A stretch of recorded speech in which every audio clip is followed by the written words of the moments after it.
Good afternoon, everybody. I'm Luciano Montano. I'm the Chief Experimentation within NATO Human Center of Excellence. And first of all, I want to thank to the organizers and to congratulate also the organizers, and I will tell you why. We considered the invitation of Human Center of Excellence to such an event as a change of paradigm. Why do you say change of paradigm? Because we know very well once we talk about the security apparatus, that means, oh, we're a little bit afraid. No, this is a change of paradigm that means we are not afraid of security apparatus.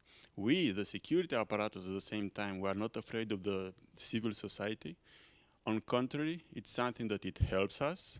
On contrary, it's something that it helps us to innovate and hopefully we'll be able, let's say, to destroy some of the myth that runs in our country and we have been affected, let's say, by the communist regime and not only. But how come Human Center of Excellence, NATO Human Center of Excellence, located in Romania?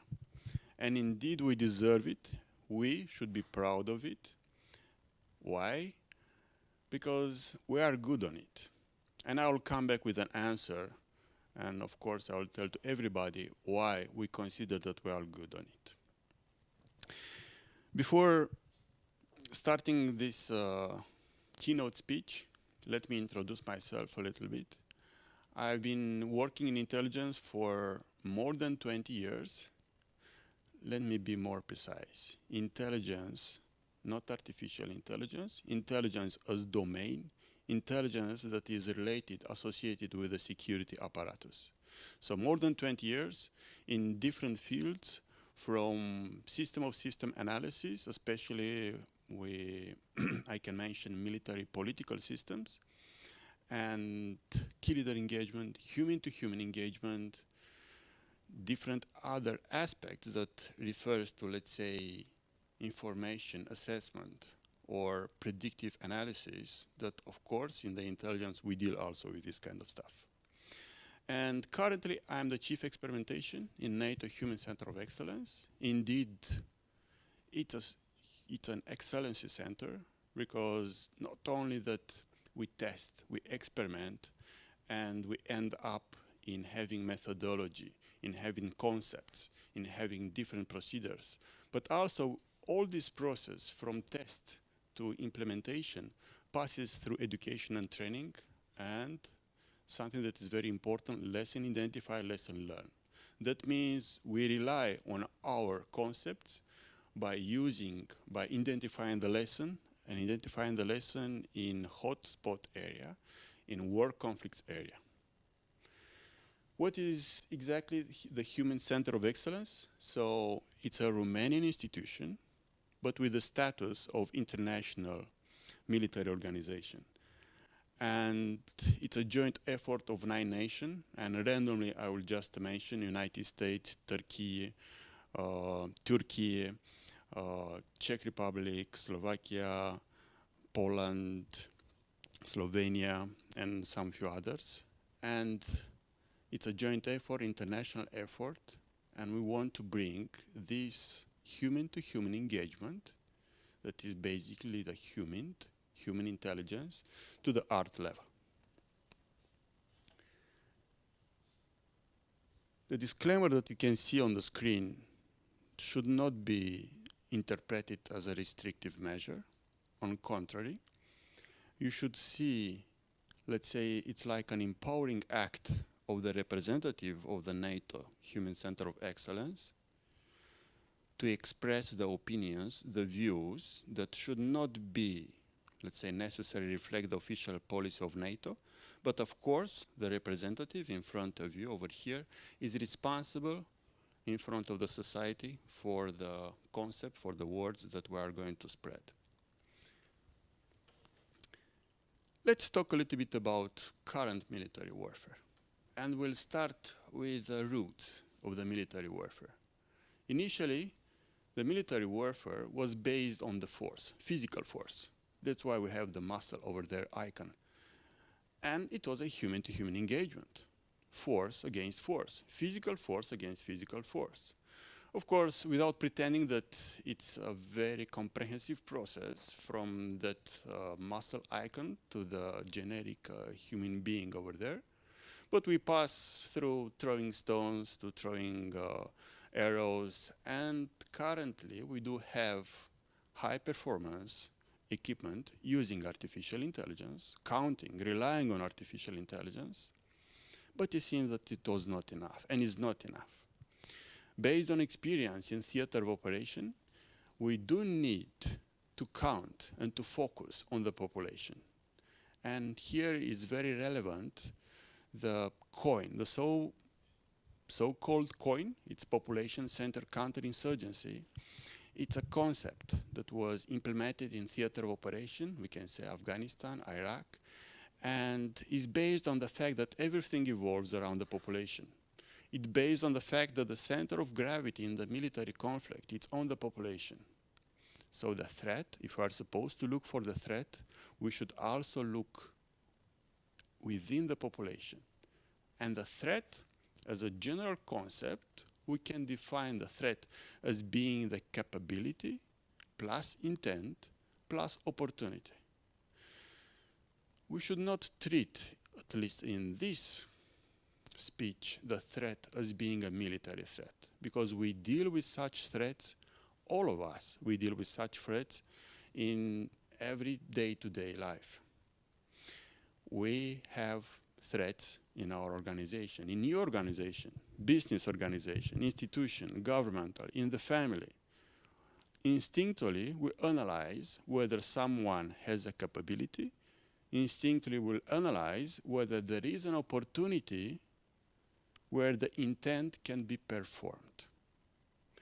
And I will mention a little bit more this word, intent, because human intelligence is very good on identifying the intent.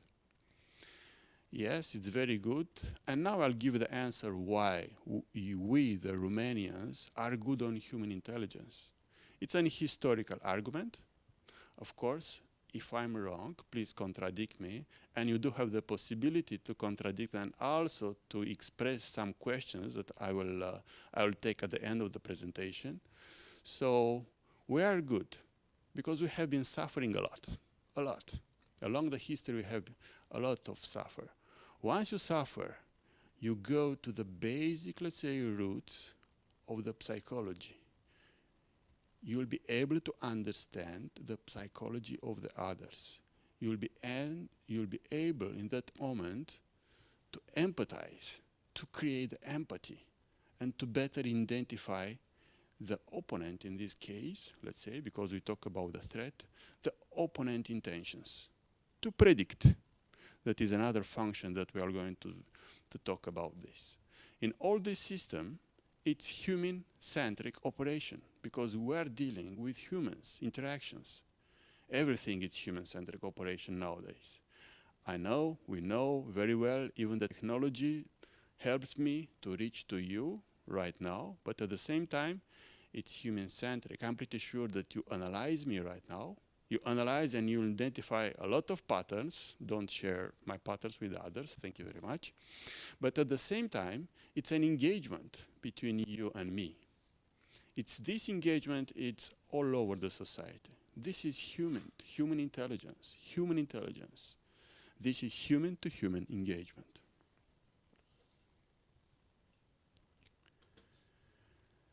And something more that I want to emphasize here when we talk about human intelligence, because we have been talking about 3 different kinds of intelligence. Intelligence that is associated with the security apparatus, intelligence that is related to artificial intelligence, and one more thing, it's the intelligence of the human being. There are, let's call them 3 different entities that they do have something in common. They have a lot in common. But first of all, 2 functions are for all 3 these entities. One is the describing function. Because what is intelligence? In terms for everybody to understand, Intelligence is describing reality. We all want, first of all, to describe reality, to extract the features, let's say in other terms. Are we able to extract reality? No, it's very difficult. It's very, very difficult because my reality is not the same with your reality. Only by combining our realities, we may reach somehow a little bit to a conclusion how the reality may look like.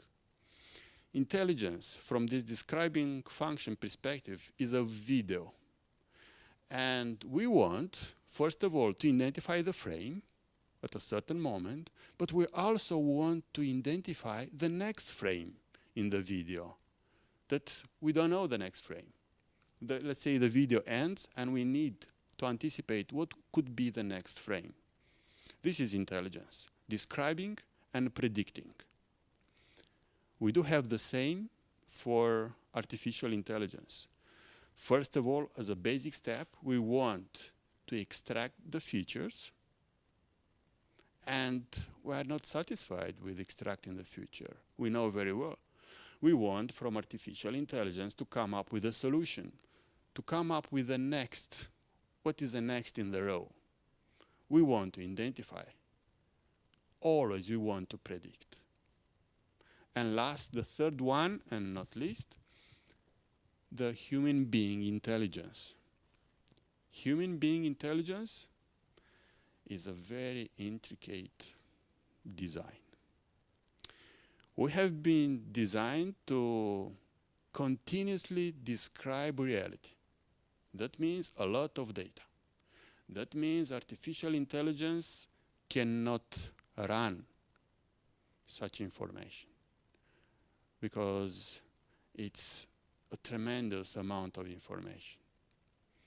And at the same time, not only that we are continuously describing reality, but we are continuously predicting.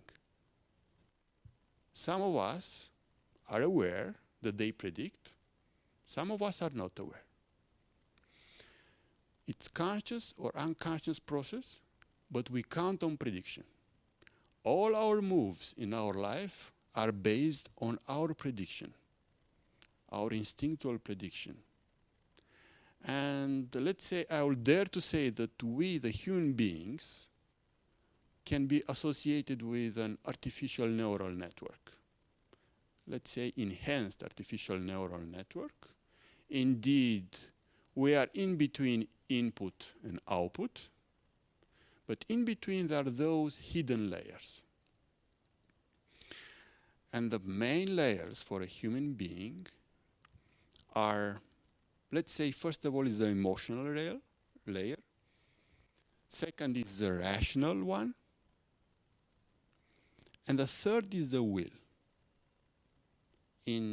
I will also, to be sure that I will reach to all the Romanians that are attending this speech, voință in Romanian language. And the will, for the moment, is a blind spot for artificial intelligence. The will, even for human beings, is a blind spot, almost. But we can feel the will of somebody else, something that artificial intelligence cannot do it. The will could be positive and negative at the same time. The will could be good and bad at the same time. I will dare to say that the will is quantic, could be 0 and 1 at the same time. I know the slogan of the event, Cluj Innovations Days, the power of 0 and 1, but the will, it's in between, and it's very difficult to catch the will. And again, it's a blind spot for artificial intelligence. Let's say for those who are skeptical on employing artificial intelligence, so let's say be relaxed, because they cannot spot your will. So we are, let's say, if we have any kind of fear regarding the use of artificial intelligence in our domains, we can still be relaxed. Maybe, I don't know, once we'll have enough qubits in the world, maybe we'll be able to scratch a little bit the concept of depicting the will. Until that moment, and based on some predictions, could be artificial intelligence prediction, we still need to wait, let's say, at least 10 years to have enough qubits for this.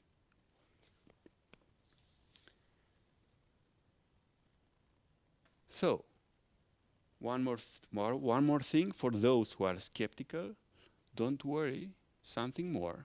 Artificial intelligence cannot have their own emotions. We do have emotions. The artificial intelligence can extract our emotions, partially, but pretty good accuracy, let's say. Let's put it like this, let's be honest. But at the same time, artificial intelligence cannot take an emotional decision. Because the emotional decision, and now I will refer back to those hidden layers, emotional, rational, and the will, it's an intertwined decision among all these layers. And the will is the glue between emotional and rational. We count on both. It's impossible to rely only on rational or only on emotional decision. It's impossible. It's something that we cannot control. But we count on both. So we need decision making that integrates both ration and emotion. Until we reach that moment when artificial intelligence can support our decision making by taking the decision in our place, it's a long process. Of course, I'm not going to cover the ethics of using artificial intelligence, but indeed, it doesn't mean that we'll put aside artificial intelligence, especially when we talk about human intelligence, that is human-to-human engagement. No. We also rely on artificial intelligence, and we realize that it's impossible not to rely on artificial intelligence, because we are not alone. Wherever we go in this world, we are not alone. We are with a smartphone. The smartphone is nothing else than our extension. It's our extension. It's our mind extension. On both directions. From artificial intelligence to us, from technology to us, but also from us to technology. Because let's not forget, artificial intelligence relies on our intelligence. So it needs our intelligence to be better, to learn, to engage, to sense, to reason. I refer to artificial intelligence. It needs us. So it's on both directions. So the smartphone is our extension, and we can reach all over the world in a few seconds. What does it mean? That means we should count more on our mind. Maybe in this warfare, and I'm pretty sure you know very well, nowadays we talk about the cognitive warfare. Maybe the mind should be a separate domain. I know it's a very courageous concept, the mind to be a domain in the cognitive warfare, but otherwise it seems that our minds are connected through technology. We'll see. And one more thing that is very, very important for everybody to know. Based on statistics made by artificial intelligence, maybe, nowadays warfare are not military, only military. Let's say are 20% military and 80% are civilian. What does it mean, civilian? 20% during a warfare, we do employ the military equipment, but the other 80 is on social domains. The other 80% are the population level, are in the social domains level, and we'll define immediately this social domain. So are not tangible. 80% of the conflict is not tangible. You cannot say, yes, let's pinpoint what is the problem. No. Because the conflict, the social domain, this 80%, is very fluid. Very, very fluid. It's like a mixture of colors that are not structured. When the information is not structured, it is very difficult to analyze.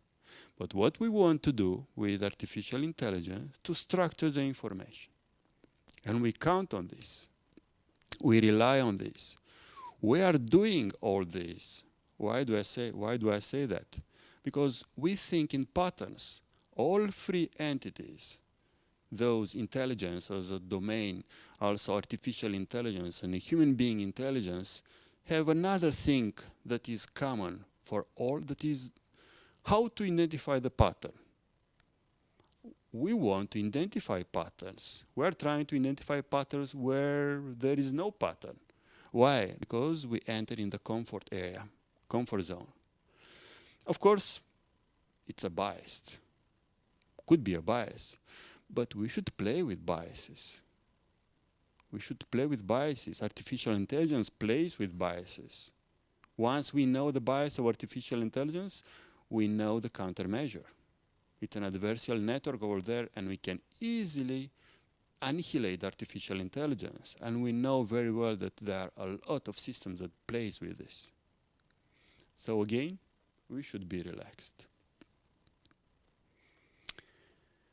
Human intelligence, hopefully I managed to define the human intelligence as a human-to-human engagement that we are looking to identify, to depict the thoughts and emotions, to identify, to predict the will, but is not for the sake of analysis, it's for the sake of prediction.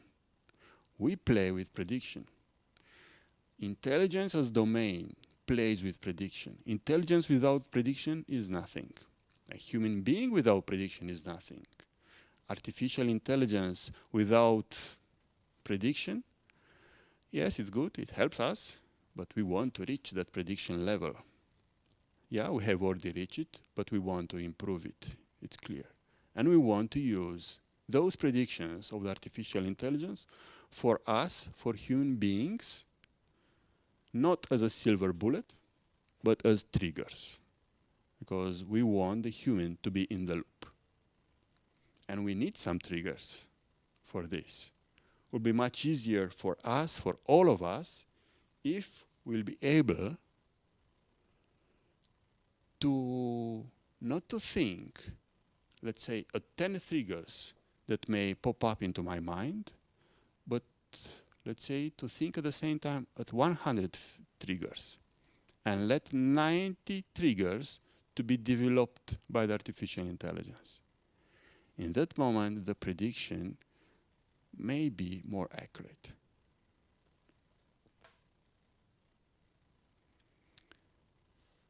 So human-to-human engagement, we can say that is the basic cell when we talk about the decision making. Let's say it's somewhere at the tactical level, that when we talk about the human-centric operation, it's somewhere at the operational or even strategic level. But the basic cell of human-to-human engagement, decision-making in general, that of course we are looking for to enable predictability, it's at the human-to-human engagement, that's a base level. Even, let's say, we talk about ubiquitous artificial intelligence society. We'll see. And yes, we as a human, that we may say that we are everything at the same time, and maybe nothing at the same time. Everything because, as we'll see immediately, we deal with different disciplines at the same time. And it's not easy. We treat and we focus. We have to focus in this, from this respect when we talk about human-to-human engagement, not only from military point of view, and we don't do it, but from different other aspects. from economical point of view, from psychological point of view, from sociological point of view. That's why we want and we need to identify. That's why such event when, let's say, we put together civil and military societies, if you can talk about a military society, at the same table, are very useful, hopefully for both of us. For us, it's very, very useful.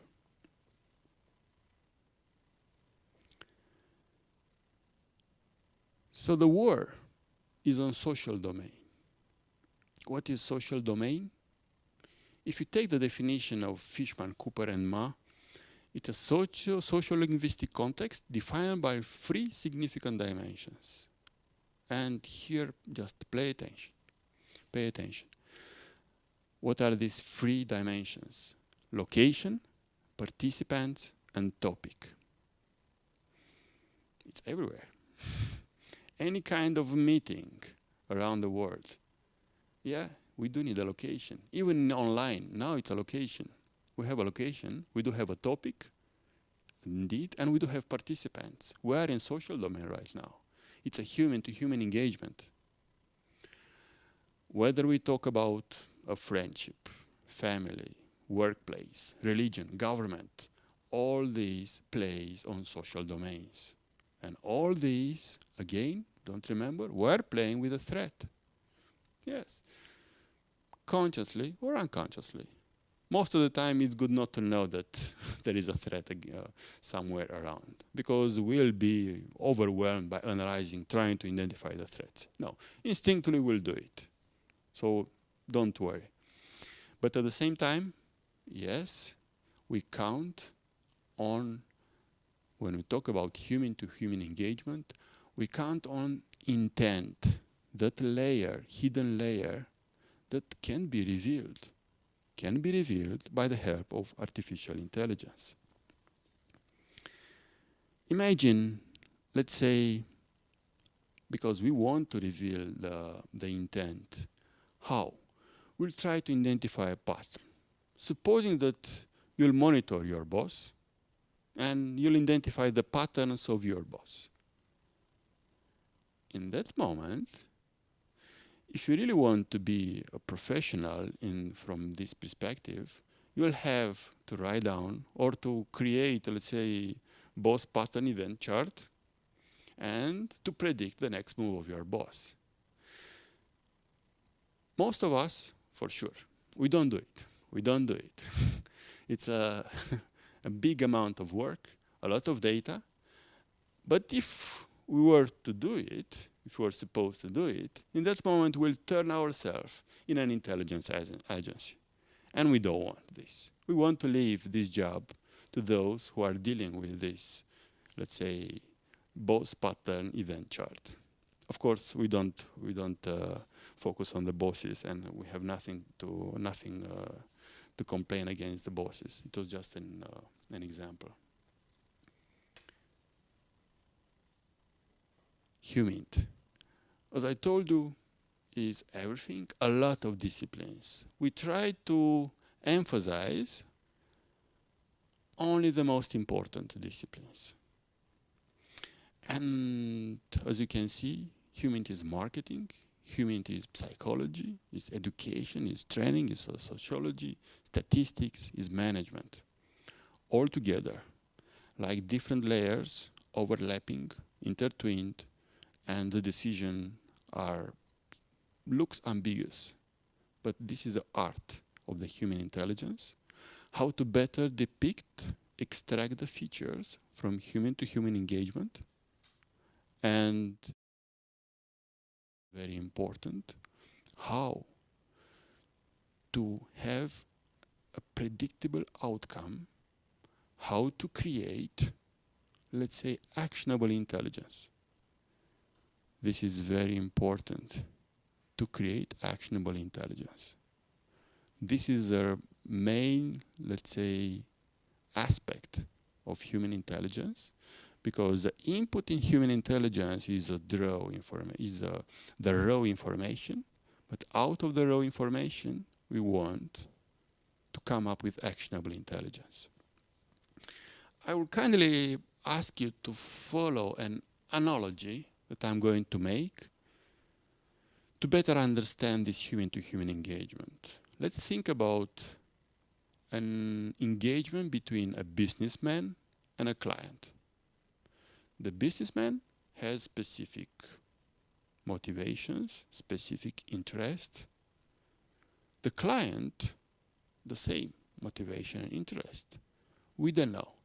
It's an engagement, but I think it could be relevant from our perspective to better understand the environment of human intelligence, because there are a lot of similarities. And indeed, we are trying to identify similarities. This is the art of human. It's based on lesson identified. We want to identify similarities. Once we identify similarities, even in different, let's say, cultural context, where the values and beliefs could be different, it's much easier in that moment to engage. We are focused on similarity and less on discrepancies. Human as marketing. Why do we say that human is marketing?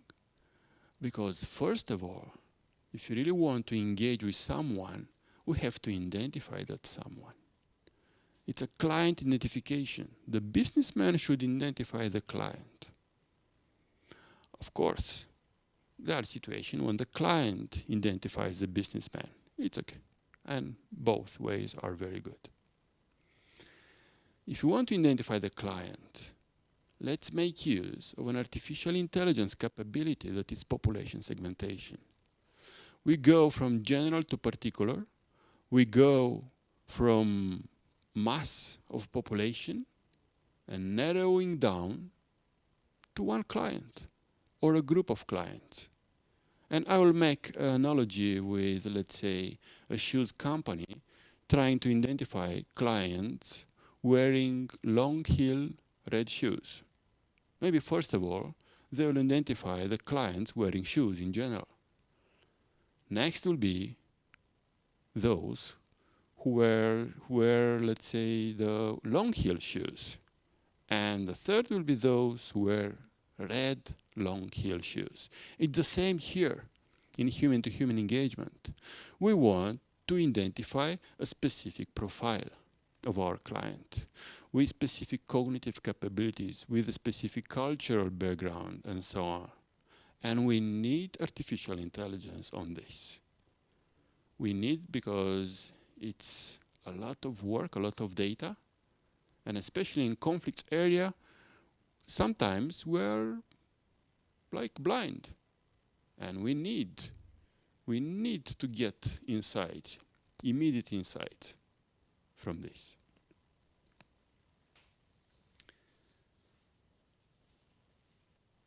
Human and psychology. It's a lot of psychology.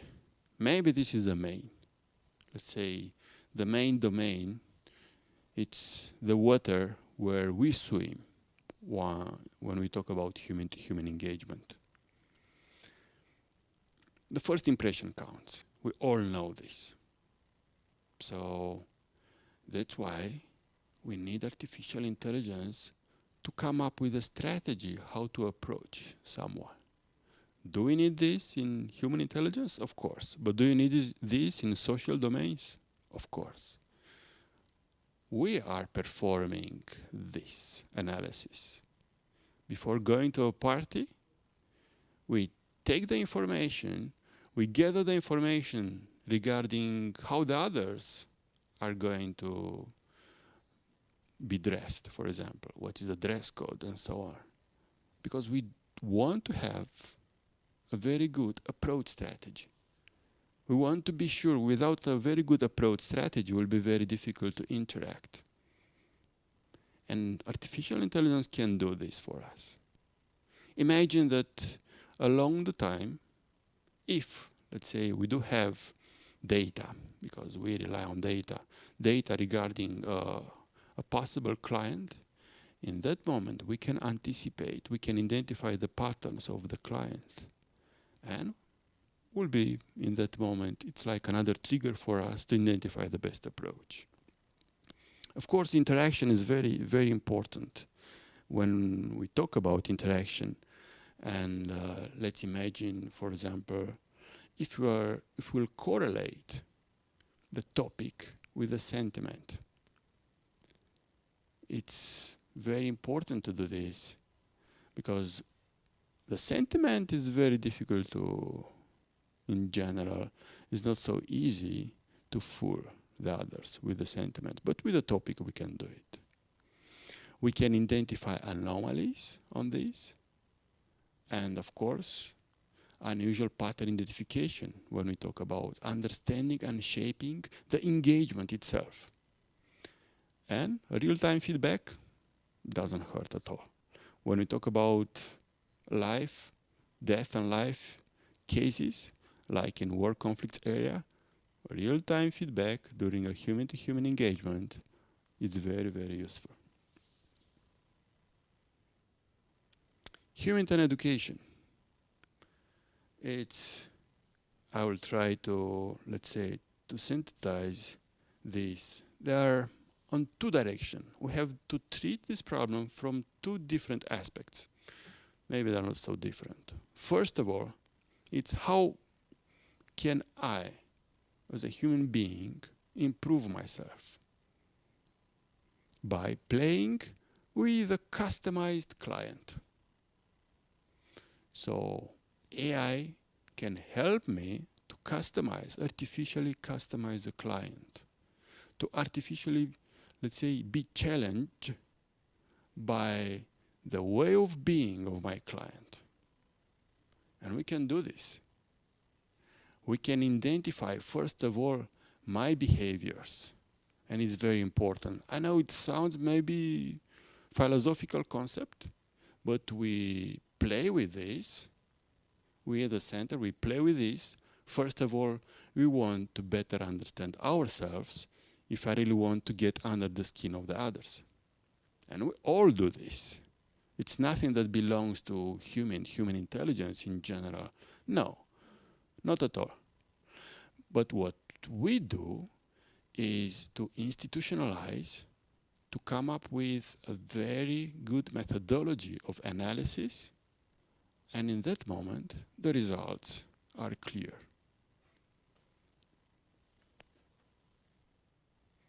Human sociology. Of course, we covered a little bit some of these aspects when we talk about marketing. But here, how does sociology help the human-to-human engagement? Imagine that, okay, everybody's looking for, not everybody. If you are looking for influencers on social media, yeah, it's like a slogan, let's look for influencers. But maybe I'm not interested in influencers. Influencers in general, from social network analysis, they do have a high degree of centrality. But maybe I'm looking for someone that plays maybe a low profile, that is in between. Maybe I'm looking for someone who has a pretty high score for between centrality. Or maybe I'm looking for somebody with a high eigenvector centrality that gives you, let's say, the influence over the entire network. Yes, in that moment, it's a lot of data, especially nowadays when our minds are connected through the smartphone, through the social media and so on. It's very difficult to analyze. That's why we need artificial intelligence. And it helps us. It helps to identify different segments of the population, to identify the key nodes, powerful nodes, communication players in the network. Yes. Human and statistics. Human-to-human engagement is built in time. Once we talk about building in time something, that means we need statistics. Because we cannot analyze maybe 10 years of data, of gathering data. It's impossible for a human being mind without the help of the technology. Of course, we can do it with some, let's say, not so state-of-the-art technologies, but it takes time, and the accuracy is not maybe very good. But we can do it almost instantly. Of course, it costs a little bit with artificial intelligence. But once we have the model, it's enough to use the data and to update the data and to come up with new predictions. It helps once everything is monitored in time, everything, depending on the data that you have. We can test the hypothesis. What if question? Yes, we do. In intelligence, we do play with what if question. It helps us to mitigate the risk. It helps us to counter the threat. And of course, it helps us a lot to come up with innovative strategies. And we need innovative strategies in intelligence. We all need this. I let management at the end, because maybe this is like a glue of everything we do need. Besides the nowadays classic tools like ERP, CRM, and so on, our center is trying to identify a more emotional and rational management tool, because we focus on heart and mind of the clients. We focus on human-to-human engagement.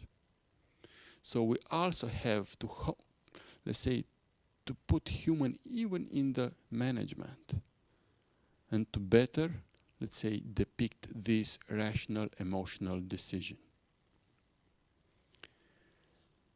So yes, we play with KPI, but we play with KPI for both parts, for the businessman and also for the client. And of course, with the KPI also for the overall organization. Does artificial intelligence help us? Of course it helps us. To document, to track, to study, and yes, let's not forget any kind of admin task, tedious task that any kind of organization deals with. So, of course, AI, it's a very good friend. Maybe it's the best friend from this perspective.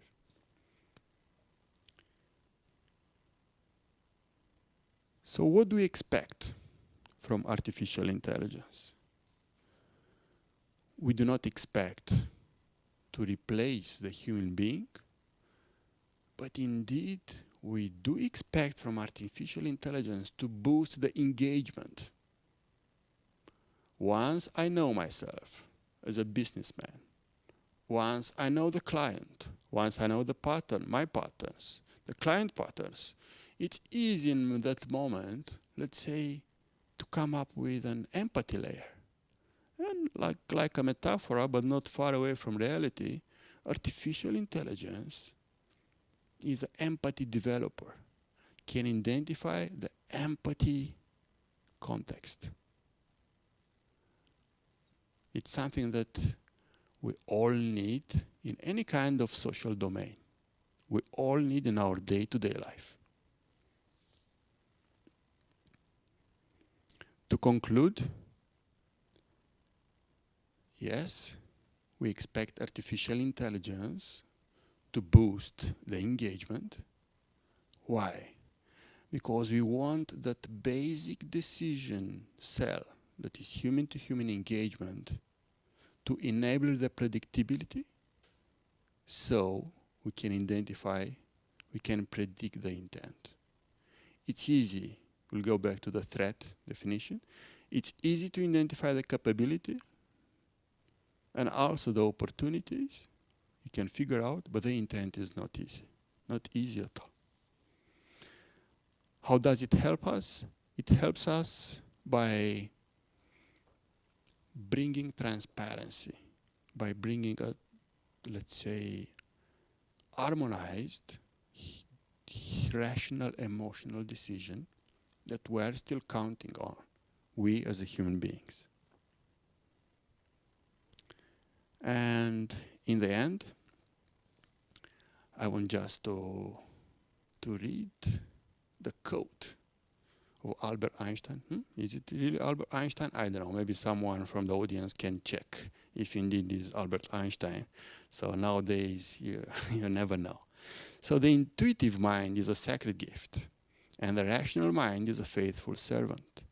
We have created a society that honors the servant and has forgotten the gift. So what we want to say, yes, indeed, we count on technology, we count on artificial intelligence, but we want at the same time to go at the root of our design, that is a heart and mind, to the intuitive mind. So, thank you very much. One more time, thank you, big thank you for the organizers. And if there are some questions, I will gladly take some. And if you have the possibility to address some question on the chat, will be perfect. If not, please do not hesitate to send the questions to the email that is on the slide. So thank you very much.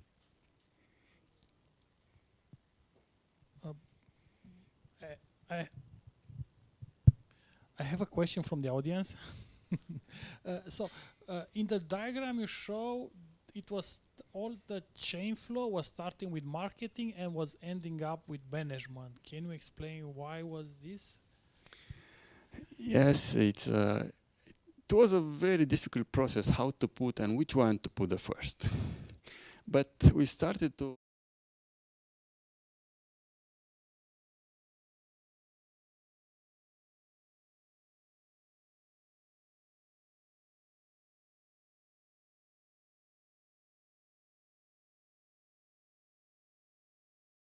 also for the civil society to better understand us. How come humanity is marketing? Yeah, it's about talent spotting, and we all do talent spotting. So that's why marketing is on the first. Management is maybe we should have like management for each of the discipline. That like a parenthesis. Not all the, we didn't put all the disciplines, but we consider, let's say, we selected and we put only the most important disciplines that are relevant for human. But the management is in every step, it's in every discipline that is within the human. And yes, without management, we cannot survive. We need structured data. Management helps us to structure ourselves, to structure the organization. So, yeah. Thank you. Thank you also.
Hi everyone. Can you hear me?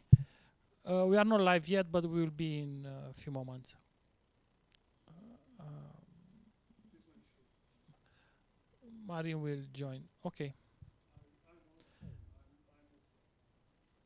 Znači, ne mogu više.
Hello, everyone, and my warm audience. My warm salutations to the audience. I'm Marin Yuga, and I'm your host for today's webinar in relation with AI into a world of crisis. So, looking back in the early 20s, we saw that the rise of internet would have created a new society, which we called back in those days the global village. We believed that technology would have enabled us to create a society with people where people from different backgrounds, ethnicities will share experience, will have the same feelings, even if they are continents apart. So for almost 20 years, this dream held on. So we had the advent of the social media. We had engaged each other, we have shared experience, we talked to each other too. via real-time communication and online collaboration tools. But right now, again, fast forward 20 years later, we are now living in a world of crisis. We have a crisis of energy, we have a pandemic crisis, and of course, we have a war crisis. All of this together seem to generate a new shift in our dreams. So, a new shift in our reality. No longer technology unites us, but it rather divides us. Technology is used as a tool of identity, and it's a tool that is used for competitive dominance. It's basically a race to dominance, to technology. So the questions we have today is, first and foremost, where is European Union's place in this world? Where will European Union belong once this situation develops further? How does European Union try to regulate technology, artificial intelligence in particular? And since we are all humans, the question remains how this will change our human condition. What will the impact of this technological shift be transferred to our day-to-day lives? How it will change us in the end? So to all these questions, I have the honor to respond along with our panelists, Mr. Georgios Verdi, which is a policy officer from Digital SME Alliance. I have the honor to have also Andrea Caccia, which is an independent consultant and chairman of the Data Task Force from Digital SME Alliance. And of course, I have also the honor to have among us Mr. Marius Silagi, who is a professor at Florida Institute of Technology. So let's start with the first question. How is technology reshaping Europe?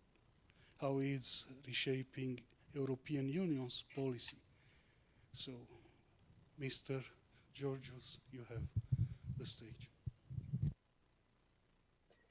Thank you a lot, Marin, for that excellent introduction.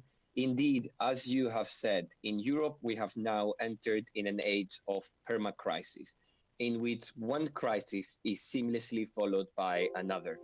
After just managing the COVID-19 pandemic, we are now faced with surging energy prices and with an all-out conventional warfare taking place in European soil after decades of peace. This is our new normal. Europeans will have to now prepare for a war that is characterized by fragility, uncertainty, and unpredictability. In short, we are witnessing the unraveling of the liberal international order and the return of geopolitics.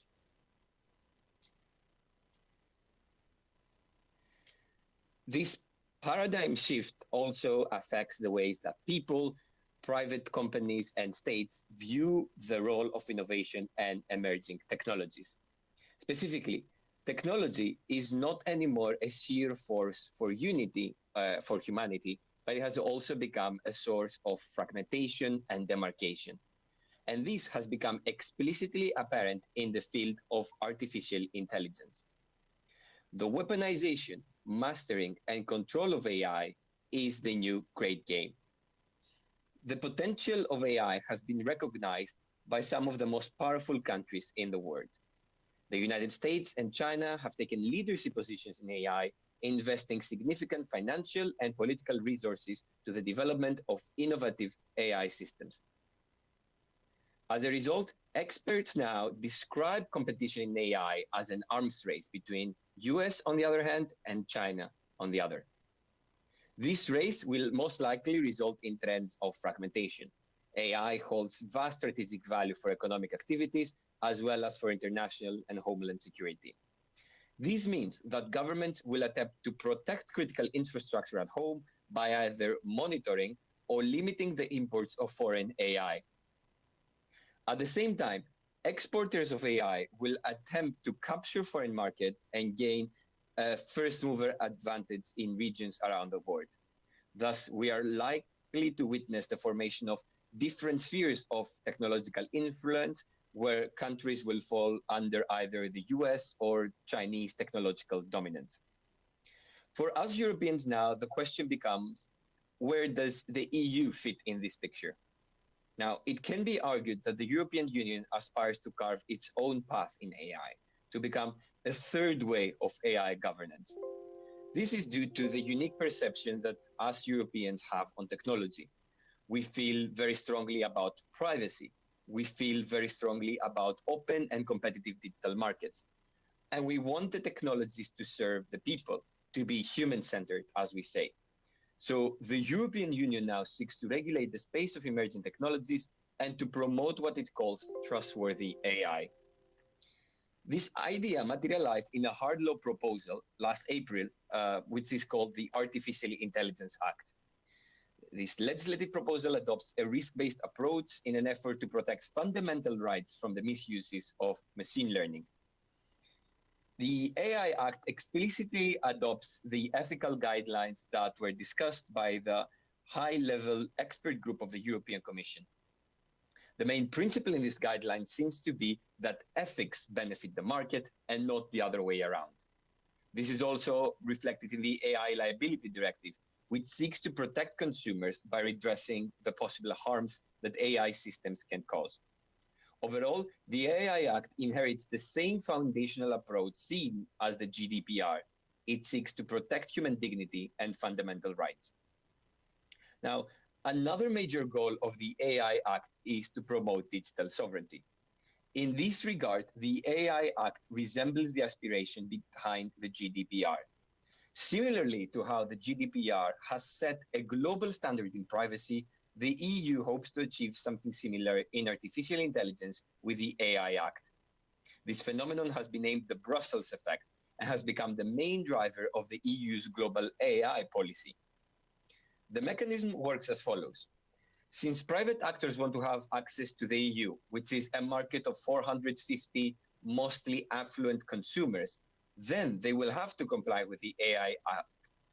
Now, because it is overly expensive to apply different standards along their value chain of operations, private companies tend to apply just one set of regulations, the most stringent one of them all. And as private actors turn a set of regulation into general practice, states usually follow and turn this set of practice into law.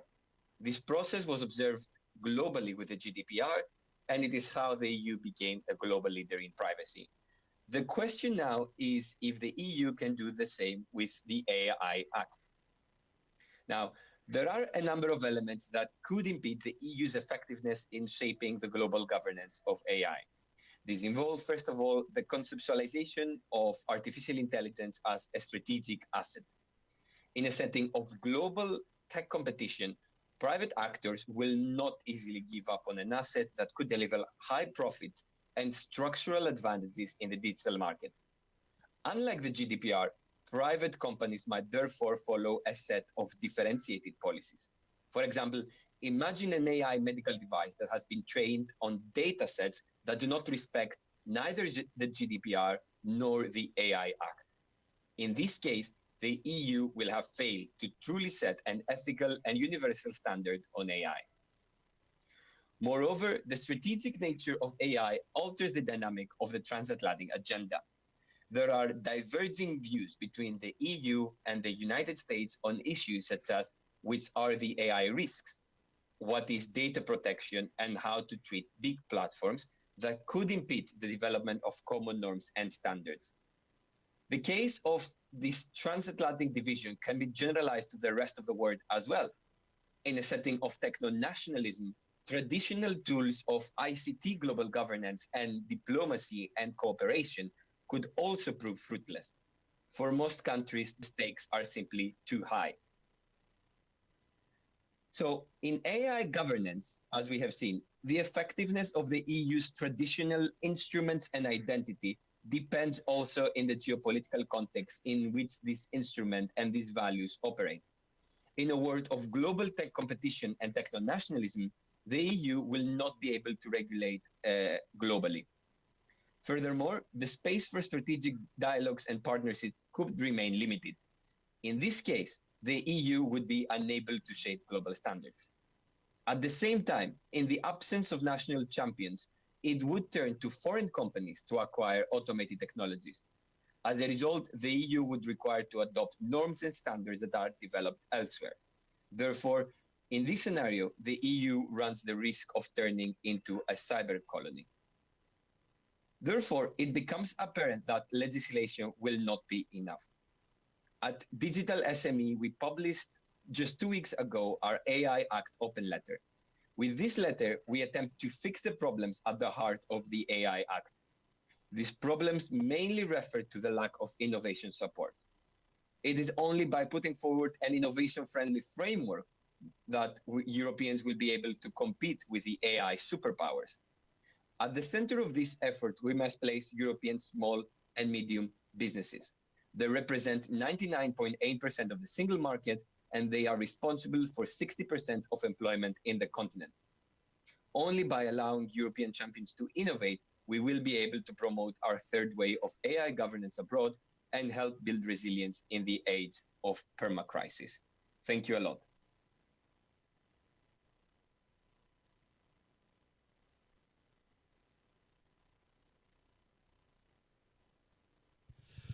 Thank you as well, Georgios, for this very interesting introduction in the European Union's policy and on its aspirations as well. Indeed, European Union is trying to basically manifest itself, to take a place through a very, I would say, unconventional method, to blend its core values with technological capabilities. I've seen strategies where focus was mostly on technical capabilities, mostly on acquiring data and mostly on writing better algorithms. But the core value of those who wrote that strategy were not incorporated at all, basically. So one of the ways to ensure that your core values are incorporated into a strategy is basically to regulate it better, regulate it in a way that's more coherent with your values. And this is where I would ask Mr. Andrea to provide us some insights, because he was long involved with the process of standardization and regulation in the European Union. Mr. Andrea, you have the stage. Thank you, and good afternoon, everyone. So, I'm also involved in Digital SME and chairing the data group of Digital SME, and this is I see a very strong relationship, of course, when we speak about artificial intelligence. Is of course mainly dealing with data. It's not for chance that one of the points where the artificial intelligence is asking standards is on quality of data, for example. But let's go into the details of some details, at least, this proposed regulation. Okay, this is just for informing about what Digital SME is. Has a number of 30 members and can reach 45,000 SMEs in Europe. So it's quite interesting coverage. So let's go now into the details of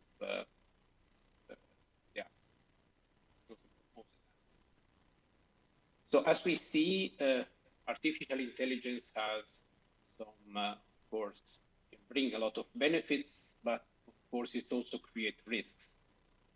So benefits for citizens, enterprises, public sector, and risks for health, personal data treatment, fundamental rights.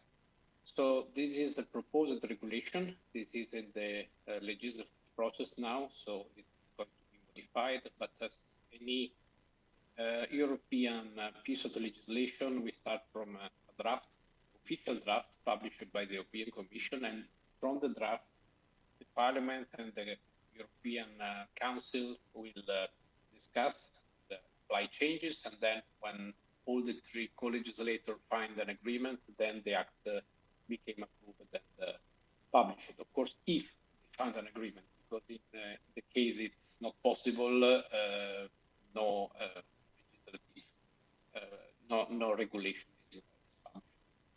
But normally this happens. Of course, this is a very important matter. And so let's see what is this about.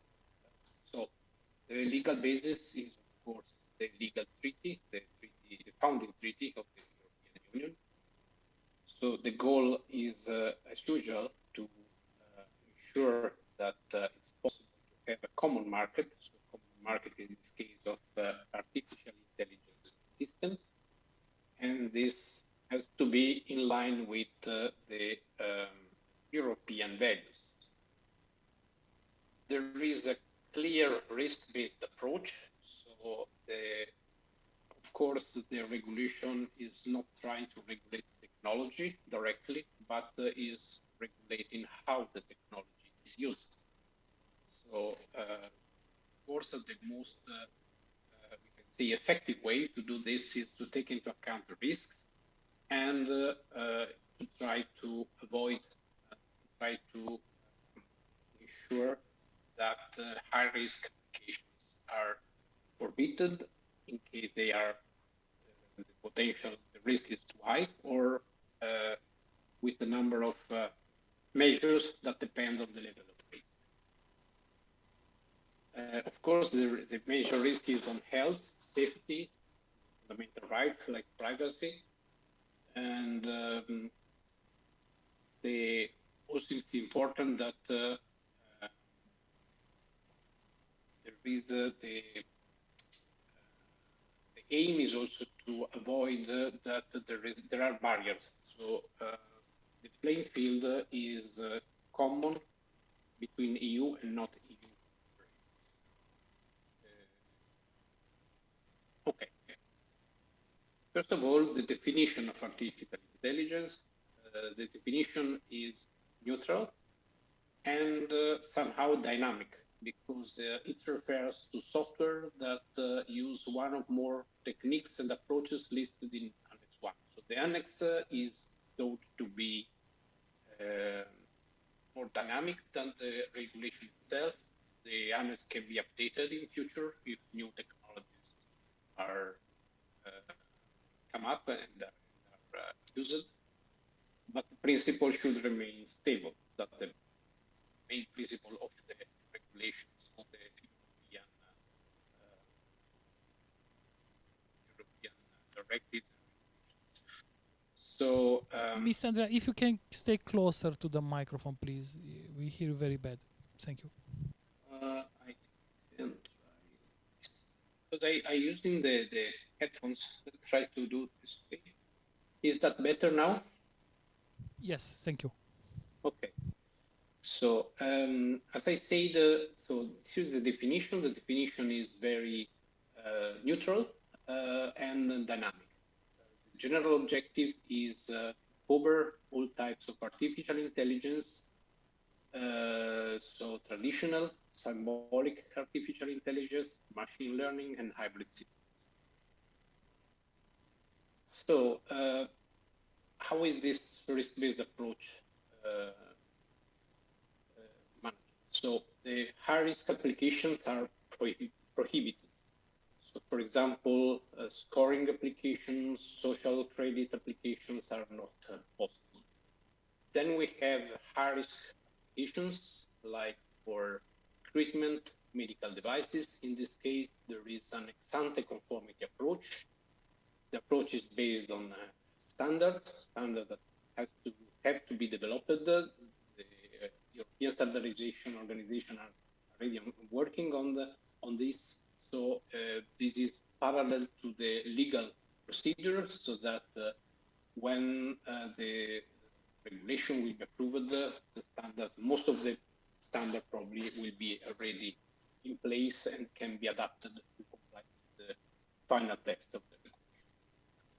Then there are some, we can say, low risk application with or medium risk, we can say, application that are permitted but subject to information and transparency requirements, and where there is minimal risk or no risk at all, then there is no regulation.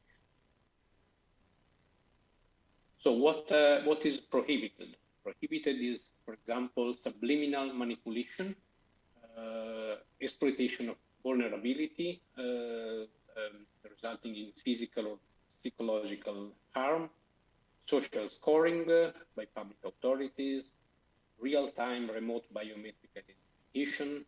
So these are, you see also some examples here. This is the kind of application that are completely forbidden. Then we have some obligation on operators. So the suppliers have to establish and implement a quality management system in the organization, drawing up and maintaining a technical documentation. So there are typical rules, and the key point here was mentioned by Georgos, the Russell effect. One very historical example is the CE marking.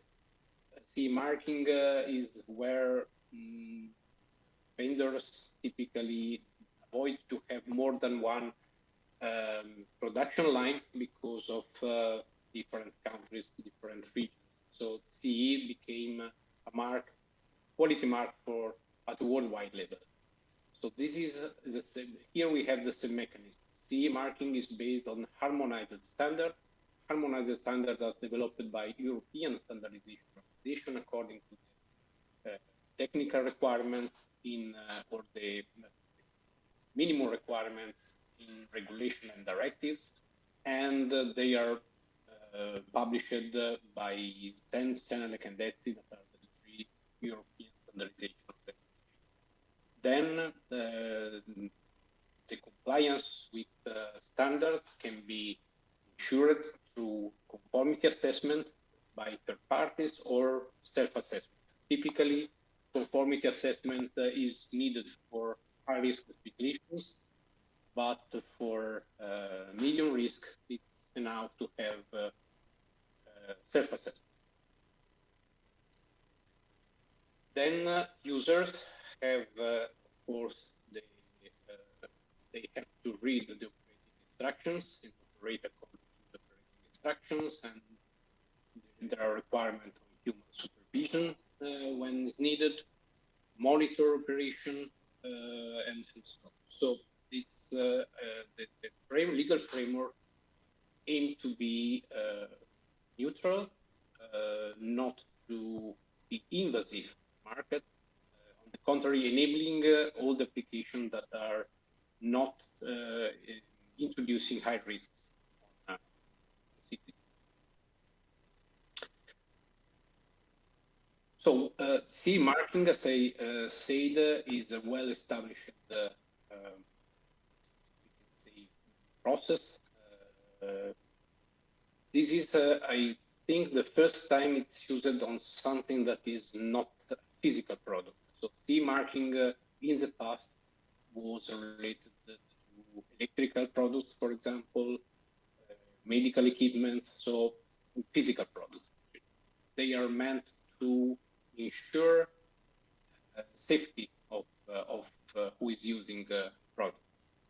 Here, artificial intelligence is not, can be a product, but normally it's software that enable functions in products. So here, I think it's not the first, it's one of the first time that the CE mark is used on something that is not physical.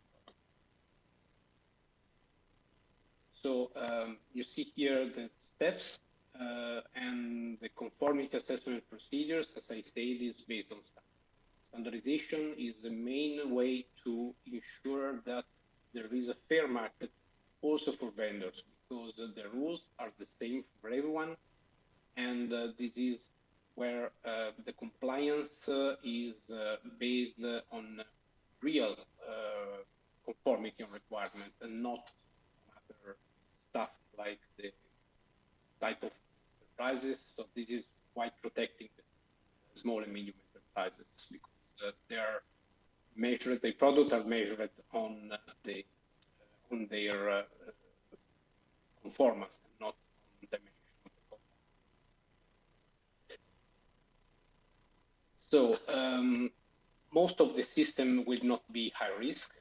So it's expected that the regulation in most cases will not put too much burdens on companies.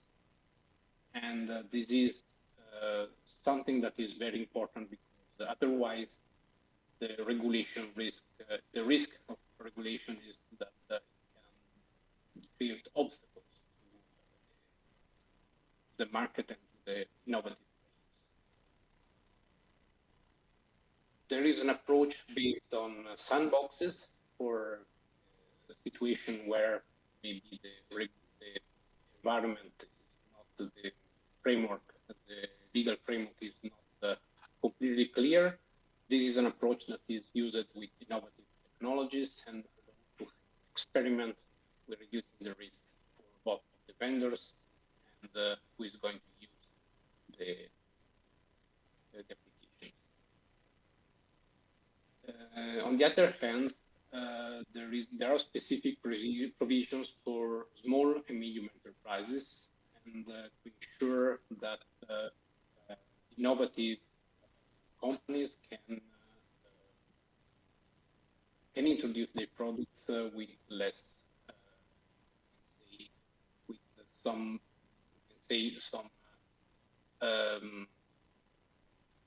simplified procedures.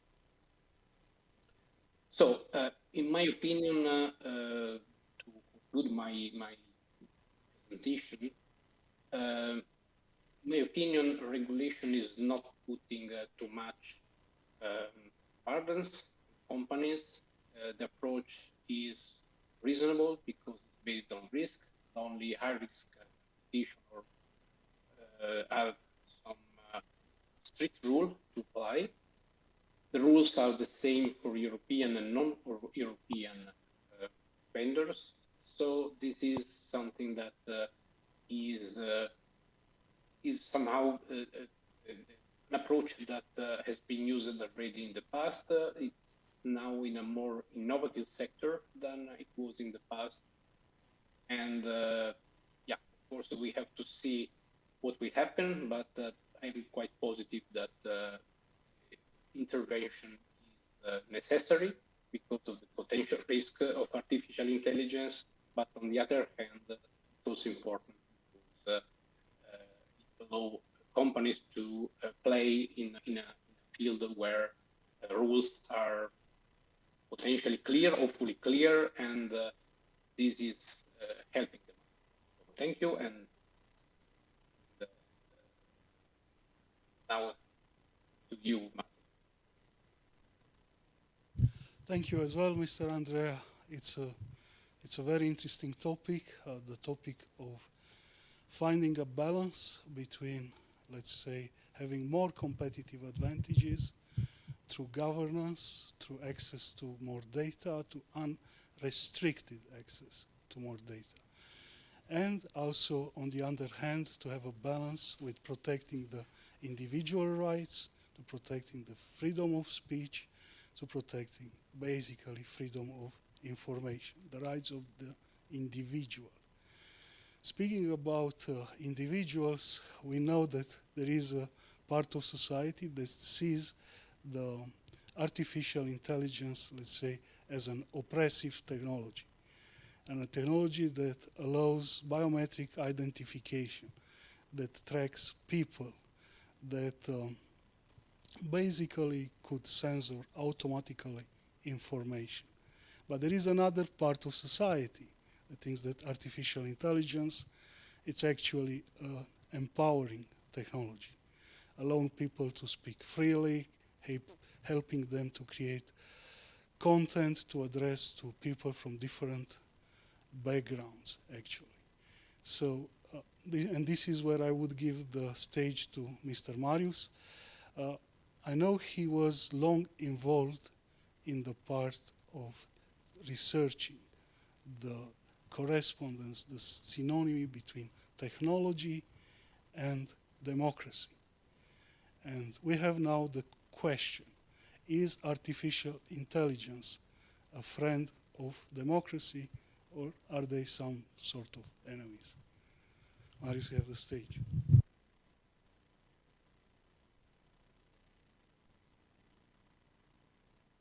You are on mute, Marius. Unmute myself. Now it's And great. Thank you. let me see the buttons for advancing the slides right and left. I think those buttons are not appearing now for some reason on the app, but Try to not be in full screen mode, please. I'm not. Should be at the bottom of the video. Should be, used to be, but it's Next not and previous. No? Okay, then we'll now. I'm going change. to request for it when Okay. time comes. Okay, so right, let's start discussing about artificial intelligence and democracy. And I believe many people agree this is an important topic to address, and it should be addressed as soon as possible. Let's go to the next slide if you can help me doing that. Thank you. So the question would be, why democracy? And this sounds like a very interesting question and probably strange question in Europe, because I grew up in Europe, and I know we grew up knowing that democracy is something we want, and there was never discussion about that. And coming in the United States, I was shocked, as probably most Europeans would be. Why do they even discuss this? But many Americans learn in school that actually US is not a democracy, and it was not supposed to be a democracy, and the founders didn't want it to be a democracy, but a republic. And there are the documents about that children still learn in school. And many of the people still believe this is a situation. So before discussing what is the relation between democracy and artificial intelligence, we have to make sure we have clear concepts and clear terms of what do we mean by democracy and what do we mean by artificial intelligence and what do we want. So let's go to the next slide. Okay, thank you. So why democracy? And this is a buzzword these days. Everybody will be talking about democracy, even if a lot of people are writing books out there, important authors talking about the fact that it seems to be a buzzword. And there's a recent book that appeared in 2019 by Taylor saying democracy may actually not exist, or at least not in the way most people kind of use the term. So what do we actually mean by democracy first, such that we know what you're talking about? Until about 17th century, democracy was a term that referred only to Athenian democracy, which meant that the majority of the citizens decided. They voted. It was invented 3,000 years ago, and by majority, simple majority, they would decide on issues that they would raise on the nukes, right? Then it seems there is a new concept called representative democracy, which was invented around 1700s by, according to the literature I found, it seems it was the invention of Robespierre in the defense of the regime of terror that he created. There was a responsibility that he was taking to stop those massacres and the terror that was related to them. And he argued that representative democracy, it's that his regime that he instated, which until that moment used to be called tyranny or oligarchy when people are elected, then he was arguing this is democracy in a way, and the people that elected them shared the responsibility and of what was happening of the terror, and it was their will, therefore. So from that moment, we start having the other concepts of democracy that we frequently refer to as representative democracy. And now we have a lot of other concepts that are frequently equated to democracy. These are states with pluralistic party systems, state with freedom of speech, state with separation of power, state with election of leaders. Each of them separately and independently will sometimes be referred to as democracy. And this makes a big confusion because when two people talk to each other, they may refer to something so different. And this is common to the modernist trends, right? Kitsch, avant-gardism, decadence were traits of the last centuries, which are known to raise confusion in concepts. Nevertheless, a citation allegedly by Einstein is that democracy is not an empty word. So let's try to actually make some sense of the word. Next slide, please.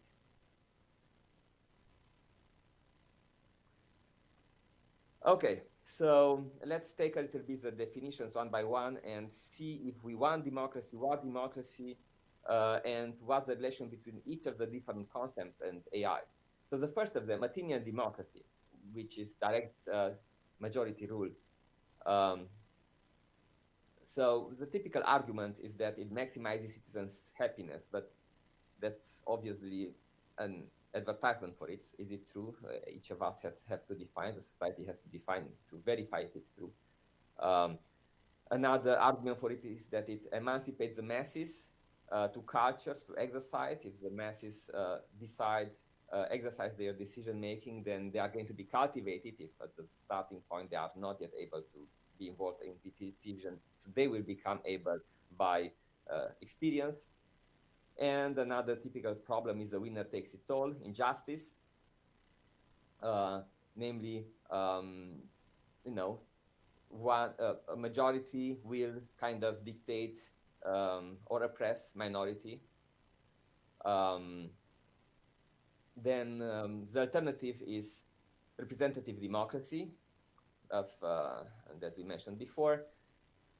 And the typical advertisement for it is that this is a preferred trade-off in the people happiness, stability, efficient rule, because you only put people there that less people that can spend more time to concentrate on what to do. So this has again to be decided whether it corresponds to reality. And again, you will be deciding that, the society will decide that. Does it really sound better than the original term for this, like legitimate tyranny? This is how rule by elected people used to be called in the ancient times, right?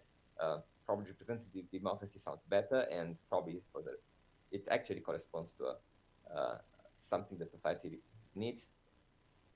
So why do we want some kind of democracy? And Einstein really said in a citation from 1931 that time has proven that illustrious tyrants are succeeded by scoundrels. So you want to have a way to make sure that even if you have a good tyrant for a while, you don't have it being replaced without control by somebody else, because most likely the falling person will be scoundrel, would be bad. Let's go to the next. Okay, so typical argument against democracy is that the majority will oppress minority. 4 of 5 citizens love democracy. Let's see the next. The alternative is, the opposite of it is not much better, unfortunately. If one would oppress the other 4, then we probably would still have a system that would be stable, because one doesn't love democracy. And then, right, the main problem is that it's hard to argue that the first is aesthetically much nicer than the second. Even if having 4 beating the 1, it's, is it better or worse than 1 beating 4? We don't know. So aesthetically, we cannot argue that one is better than other. Let's go to the next problem. So Mentioning the other definitions of democracy, namely a state with pluralistic party systems, typically argued that this is more stable. Is this stability coming from the ability to scapegoat, switching from one coalition to the other? Or is it coming from inclusive deliberation? Is inclusive deliberation present when you have multiple party system or not? Two.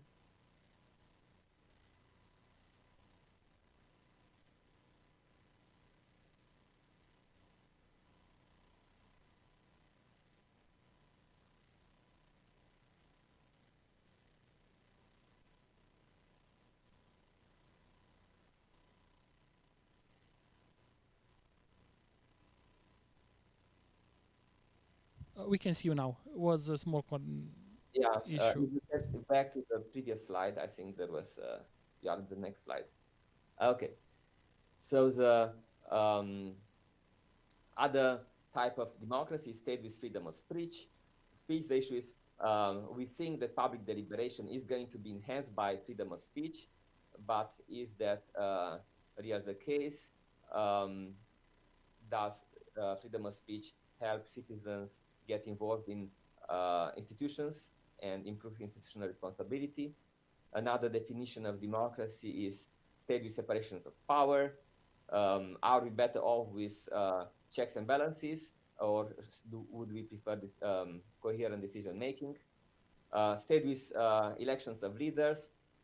It's another definition of democracy, but Aristotle said that the appointment of magistrates by random, by cast of lots, by random decision is thought to be democratic, and elections was believed by ancient Greeks to be the symbol of oligarchy. Next slide.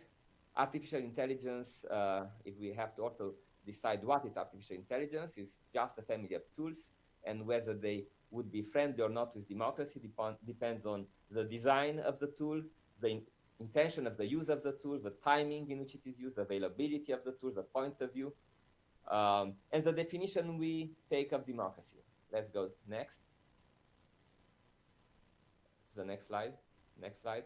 Next. Yeah, so point of view. So, what is the purpose of AI in politics? We see AI involved in two ways in politics. One is as a tool of reason, and the other one is as a tool of information gathering. As a tool of reason, we are hoping that AI will help us replace technocrats. The main problem is that it's very hard to mathematically define fairness. Ideally, technocrats would be fair, but unfortunately, the typical decisions they are doing, hiring or whatever else, are not objective. There's a lot of subjectivity, and everything is a preference between false positives and false negatives. And if you put AI in place of technocrats, you just enshrine subjective criteria. The second problem, the second use of AI is information gathering. And for information gathering, we hope that it will help decision makers with eliciting and aggregating information for better decision making. Again, the problem is that we have uneven availability. So that means additional power in some hands, which increases wealth, and it's going to increase inequality. Let's go to the next slide.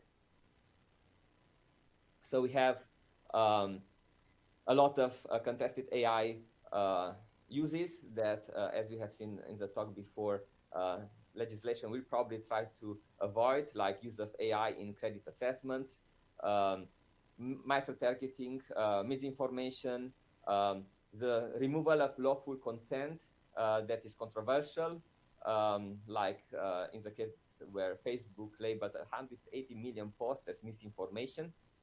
Is it true? Is it false? It's a lot of power that they are getting. Do they have the legitimacy to decide that? Is government having the legitimacy to decide what is misinformation? How do we define the principles? If the algorithms are black box over there, where is then democracy going? What is going to happen with fairness, with freedom of speech? Let's go to the next slide. Okay, so there's a curse that AI has shown to have on politics, increasing polarization. It allows to identify supporters and electioneering, identifying donors. You can do behavioral research and decide when is the best moment to organize with prediction of public sentiment, when is the right moment to organize elections such that the government in power continues to remain in power. It's optimized for convincing people, of various concepts. Deepfake videos can be generated. One uses AI trained on data that have unclear provenance and that can introduce bias. If the society is good, the AI obtained will be good. If the society is bad, the result will be bad. We have unknown contracts, unknown control. Lack of transparency can be a big problem. Hopefully the regulations will help with that. Let's go to the next slide. Yeah, so we have some partial success. We were helped by AI to better understand the society. It helped us realize that it is not in the amount of light that region is using that we can see its wealth, because hardworking people and poor people will need light to work in the night, but it's in other issues like roofing materials that really makes the difference between wealth and poor people and where help is needed. Let's go to the next slide. So what should we do? What can business, what can the society do to help there? If we are looking at AI as a tool of reason, then what we can do is to only apply AI when fairness can be defined mathematically, and otherwise realize that it's going to enshrine subjective criteria, as mentioned before. If we are looking at the other use of AI, namely for eliciting and aggregating information for decision makers, then probably in order to avoid the inequality introduced by uneven availability, we should try to do it only when global availability can be guaranteed. Next slide. Should we do certain things? So predicting criminality based on face, probably a lot of people are trying to do it, but probably we shouldn't do it. We should, it may work, it may never work. Let's just address problems that are better. Select the problems on which you want AI to be used. Next slide. So the issues to consider in development are legal and health issues have to be taken into account, availability, explainability, auditability, reliability and accuracy. Availability is particularly important because obscurity is the enemy #1 of democracy, was the conclusion of drawn by studies in Obama White House archive. Let's go to the next slide. So the main problem here is that if you want democracy, one needs a trade-off, select a good trade-off between fairness for society and fairness for individuals. The original democracy was mainly achieving fairness for individuals. If you also want fairness for groups, we probably need a more philosophical breakthrough. Next slide. Please. Yeah, because if 4 out of 5 citizens love democracy, 1 out of 5 citizens love its opposite, probably we need, next slide, we need to have a philosophical breakthrough to find a level playing ground when we are going to have 5 out of 5 people loves the mechanism where everyone minds his business or something else. So here, philosophers are called to invent new things. And for the last slide, right, in conclusion, if you want to do something, you want to support democracy, how to do that? Support transparent algorithms, do it artificial intelligence only when fairness is defined mathematically, use open data, open the results, make it such that global availability can be guaranteed as much as possible, develop apps to support citizens' feedbacks, that's done by many foundations in US and elsewhere. Thank you. Many thanks, Marius, for this refreshing and novel presentation, a novel perspective of things. One thing that we sure have learned now is the fact that artificial intelligence acts as a force multiplier. It allows individuals, small groups, to have capabilities which are in par, let's say, with big organization, nation state actors. So artificial intelligence becomes a central focus for legislation, for politics, for military, for our day-by-day life. So of course it's important for US, of course it's important for China, and from our perspective as Europeans, it's also important from the European Union's perspective. So let's try together answer to some fundamental question. So the first question I have for you is, does European Union has a competitive advantage in artificial intelligence, or actually shall we look elsewhere? So you can answer whoever you like, in which order you like. If I may start, Maureen. Well, I believe there are two distinct advantages that the EU must utilize in order to be able to compete globally in the field of artificial intelligence. And the first one is ethics. And we have talked about ethics a lot. We have discussed how ethics is incorporated into the AI Act. It becomes a bit of a cliche, but it is very important because in order to build the trust of consumers towards such a new technology, we need to be able to be transparent and be robust about the standards that goes into our product. There have been several high-profile cases of misuse of machine learning algorithms that have dented the trust of consumers towards artificial intelligence. And so as the European Union puts ethics and trustworthiness at the center of its products, it may inflict a heavy cost, but at the same time, it does make sure to tell to the world that AI that is developed in Europe or with European standards is the best AI you can utilize for your business, for your government, for your everyday uses. Now, the second competitive advantage that I believe the European Union also holds, and we rarely talk about it, is also our research talent. So Europe is, of course, home to some of the best universities in the world, and we are lucky to host academic excellence in this continent as well. Specifically in the field of artificial intelligence, something that is not very well known is that actually there are as many journal publications and papers on artificial intelligence coming out of the European Union per year as there are from China. So there is a lot of academic potential that can be exploited, and at the same time, our centrality of the central focus on ethics can also be used. However, they have to also be combined with some other ingredients in order to make sure as well that the research talent is exploited in the market as well, right? Take AI from the age of research to the age of implementation. And second of all, that when our research potential is exploited, it does not flee, let's say, to build their companies in the US, in Silicon Valley, but they do stay in Europe and they do invest in Europe. Thank you, thank you. Mr. Marius or Mr. Andrea, any other opinions? What can I say? Maybe to add that, of course, standardization complements what Georgios have already said, because on one hand, of course, you have the legal instruments, the policy, ethics that are incorporated in legal acts, but then you have to somehow implement them in real equipment. And this is where standards help to have a real single market. Just what this specific, we can say, flavor but I think standards will play a big role here. I agree. And Mr. Marius, does the things look a bit different from US?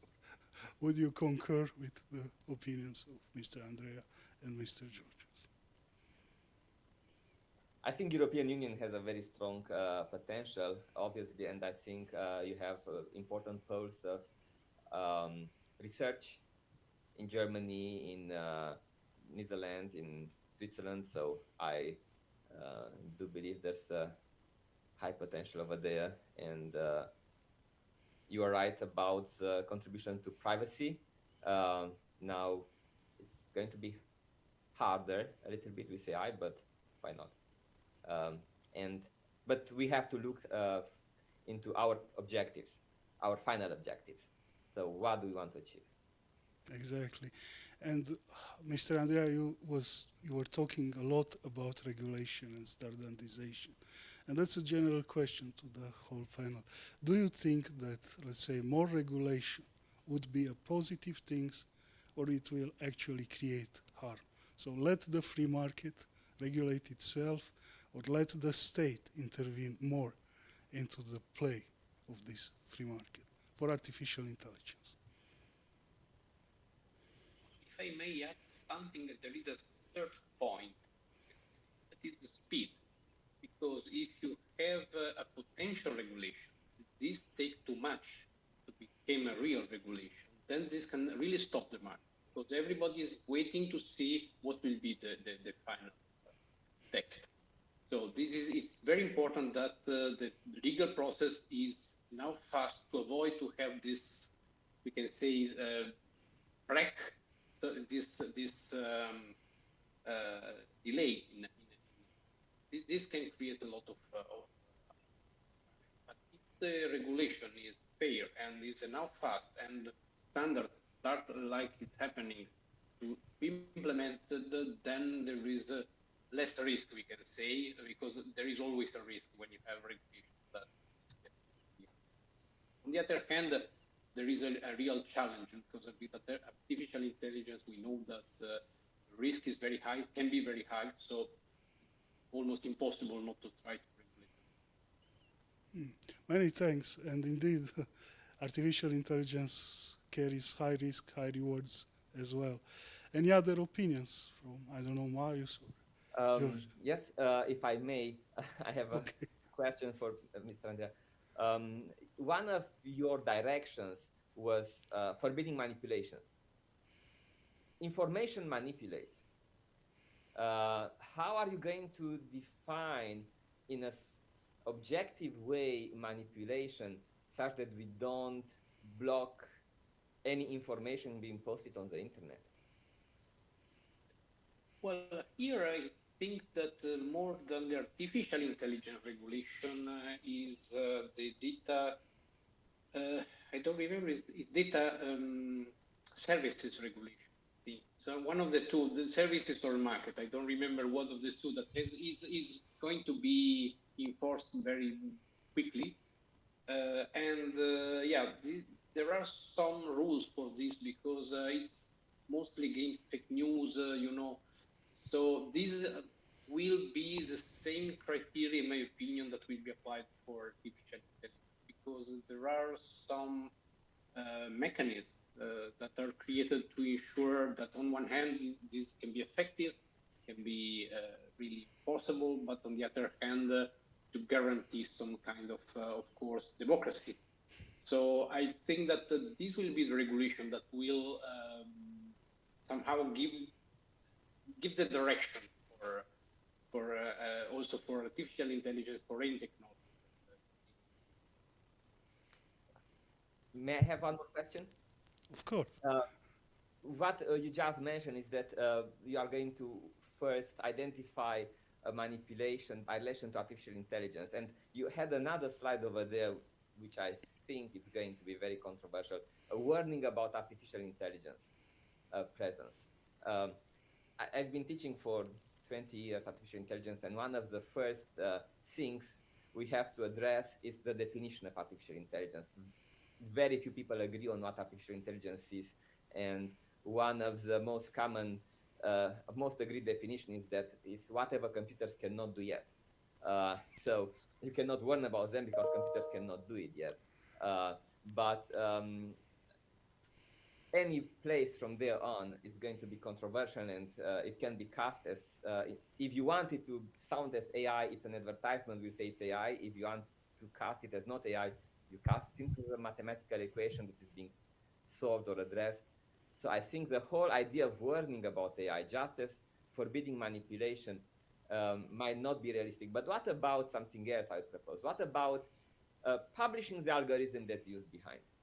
And it's up to the people to decide if that's AI or not, if they want to call it AI, because that's just a buzzword and it's just an advertisement. But tell us what the equation is. How many people can understand the algorithm?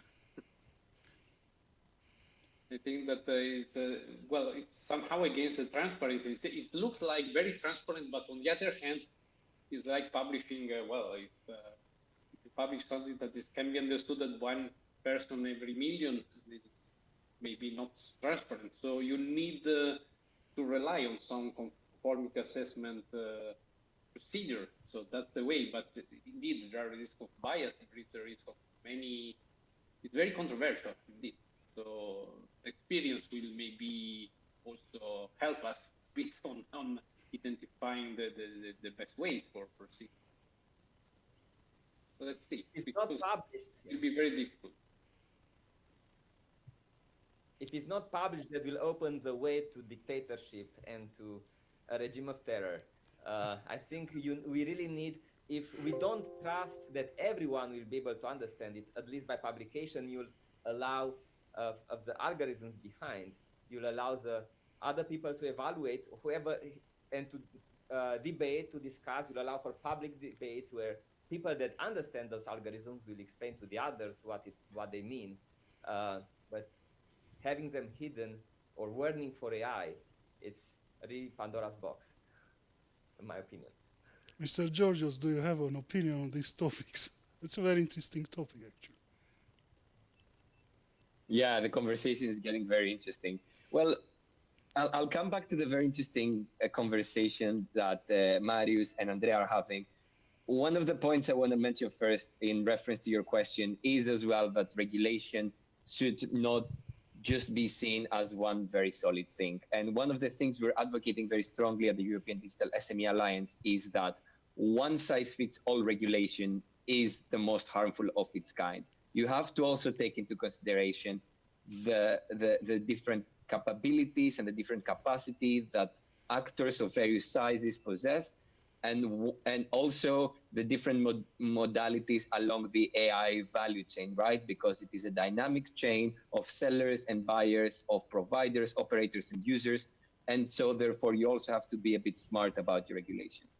Now, the second thing that I think it's very important that we also begin to discuss is that in a field that is so dynamic, such as AI, and this goes, I think, a bit with the conversation that Andrea and Marius are having, is that you cannot also just issue one single regulation and expect that for the next decade it will work into regulating the trust of the market for every single product. You need more dynamic institutions in place that deal with these very hard questions, right? That are able to adjust our understanding as scientific knowledge is advanced, as we get a bit more closer to having a more beneficial definition of AI, let's say, or as new misuses are observed. So we also need to be very more dynamic and adjustable in our regulation as time goes on.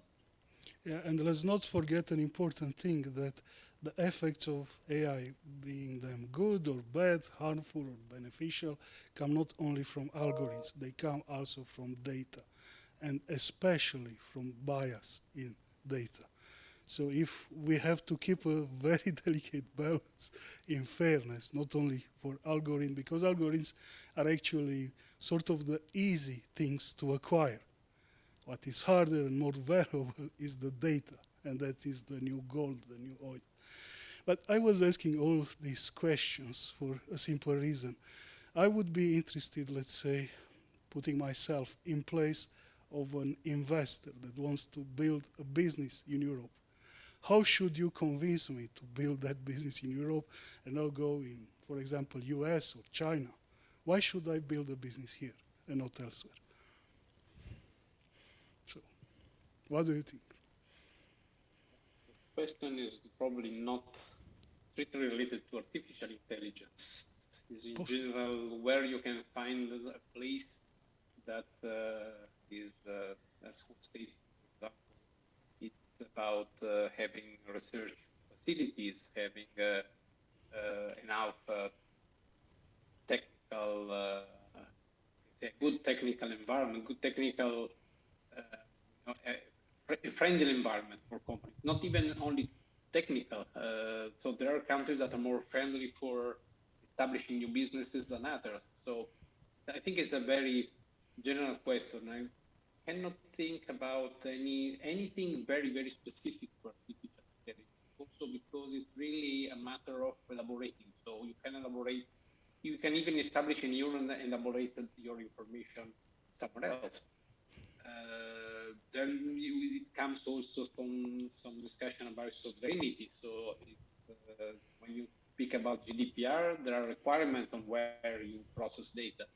So it's a global environment. It's still global, even if there are challenges now with with globality, we can say, but still is very global. Data have no boundaries. It's difficult to put boundaries on data.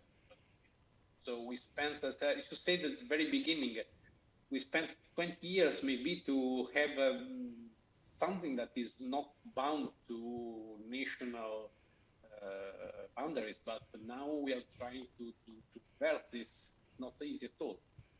It's not easy at all. I agree, and especially for artificial intelligence, where you can create your algorithm elsewhere, unbounded by any regulation, and just apply it in European Union. Mr. Georgios, how would it fit with European policy? Yeah, no, you're exactly very right. And what I would, my answer to a potential investor would be the same answer as I gave about the comparative advantages, right? So this is what Europe has to offer, but now Europe must also be able to do a bit better. So I would turn into a policymaker instead and tell him what are the usual concerns of these investors. And that is, first of all, as we have discussed extensively, over-regulation, making sure that the regulation is targeted and at right places, and we don't regulate for regulation's sake.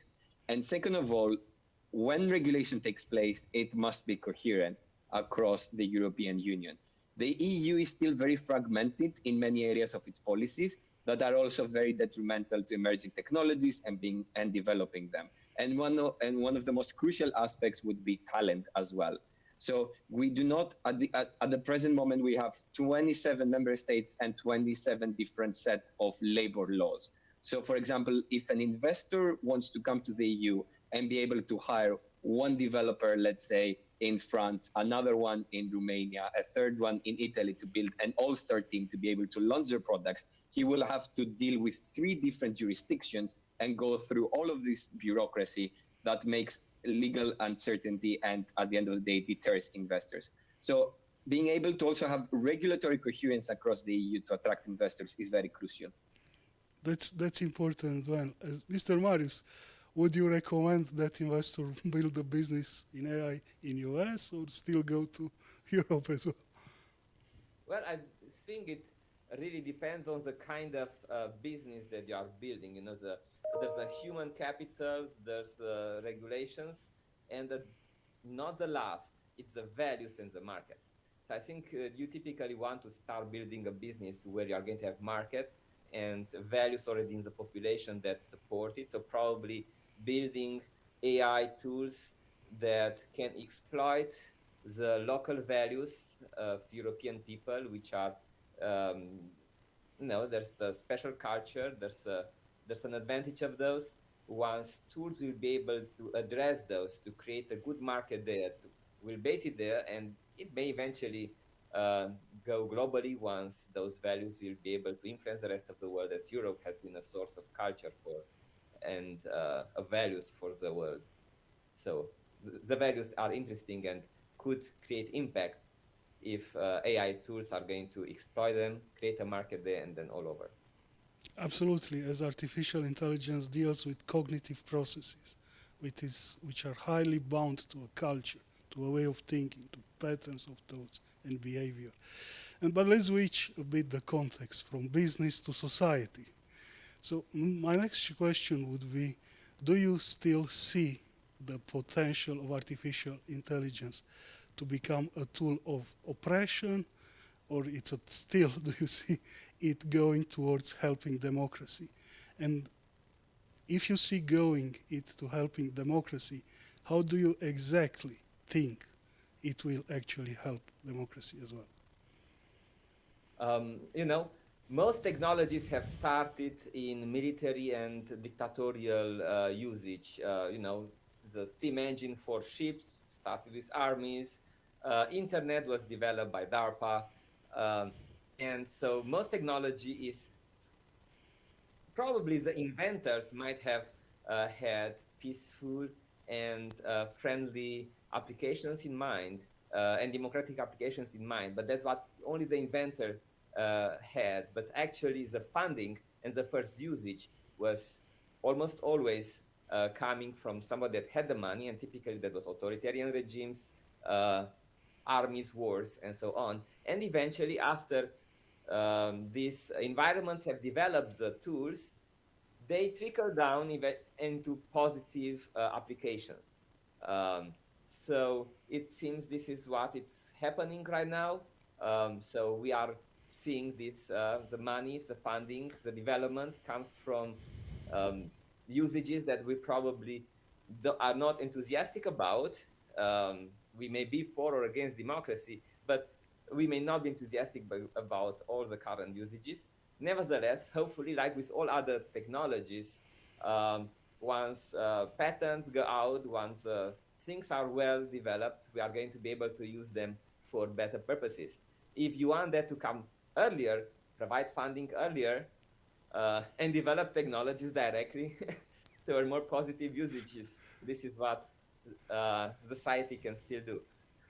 All right. So, Mr. Georgios, how do you feel from, let's say, EU policy officer? Are we going toward dictatorship AI, or still it's an empowering AI? A grand question that definitely goes outside the borders of EU policy. But I enjoyed a lot how Marius approached this problem from the perspective of the history of disruptive technologies and how they have changed democracies and autocracies in the past. And I think one thing we saw with the Industrial Revolution was that the creation of new technologies during that era was crucial into being able to free people of intensive labor, allow them to have more leisure time, and basically give them the luxury to think more about problems, think more about public affairs, about everyday problems, and have the time to occupy themselves in the problems in the municipalities, in the councils. So a general overarching framework would be that if we manage to get artificial intelligence right, it would help serve basically the everyday lives of all of us. And it would help us free our times, make our lives easier, and assist our lives so we can devote more time into the important issues, the issues of the demos. Excellent, excellent. And Mr. Andrea, from, let's say, a regulation perspective, are we going to be more dictatorial with our regulation and standardization? Or actually, we will find more freedom? Well, it's not easy to say from this perspective. Well, for sure, there are the mechanisms that are more dangerous in terms of oppression are forbidden by the proposed regulation, like scoring, like biometric recognition. So this is a kind of thing that really can enforce dictatorship. If, well, others can probably can likely produce positive or negative effects, but not so dangerous like what is actually forbidden. Problem is, okay, you can forbid by regulation, but if the technology exists, and by the way, military use of artificial intelligence is excluded, it's out of scope of the regulation. So indeed, there are some danger, of course. The regulation is clear and probably do not add any specific risk on this sense, but the technology is there. So, well, in a laboratory, you can still do some research, of course.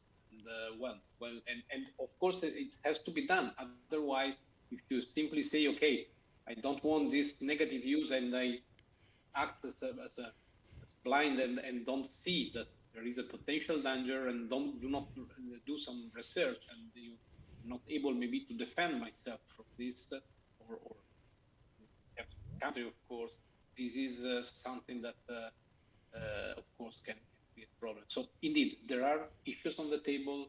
We need to be aware of this, I don't think it's a regulation like the regulation of artificial intelligence that can avoid this kind of, apart from, of course, forbidding the use from private company, for example, about these technologies. But apart from this, there are many other issues that should be taken into account, and in different kind of regulations, we could say, or even maybe not only regulation, of course. Indeed, if there is one thing that history teaches us is if there is a capability, it will be used. It's unavoidable. The challenge you have is not actually to regulate and control it, but rather to create the context for which that capability will actually produce good things and prevent harm, be it education, be it general policy, be it public opinion, and so forth. So regulation can be bypassed. If European Union regulates something, you can process it elsewhere. And one last question for you, gentlemen, and then we will close. I would like to have your closing thoughts. So we saw already that technology in general and artificial intelligence in particular has changed many things. How do you think that the human condition, let's speak it in simpler words, the individual's day-to-day life will change in the future once artificial intelligence becomes ubiquitous?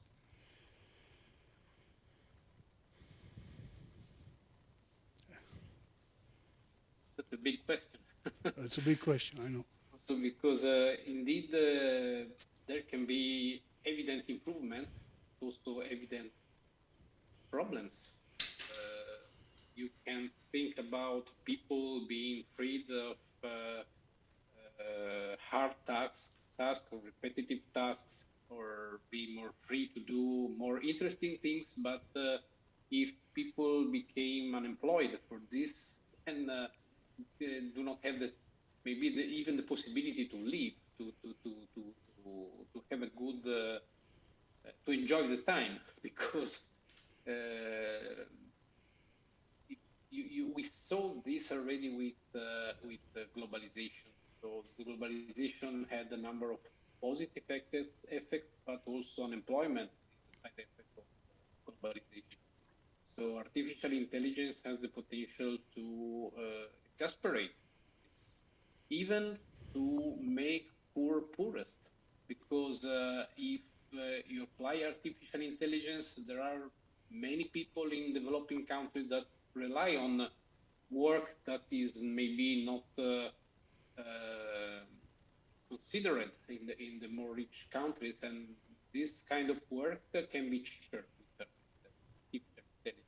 So if the only way you measure things is economics, if you don't consider development goals, this is something that is creating problems. So if I may, we have the UN sustainability goals. If we ensure these are taken into account and used in the different levels from companies, so you cannot oblige them maybe, but if, as you say, you create the context so that these are taken into account and used, then this can help.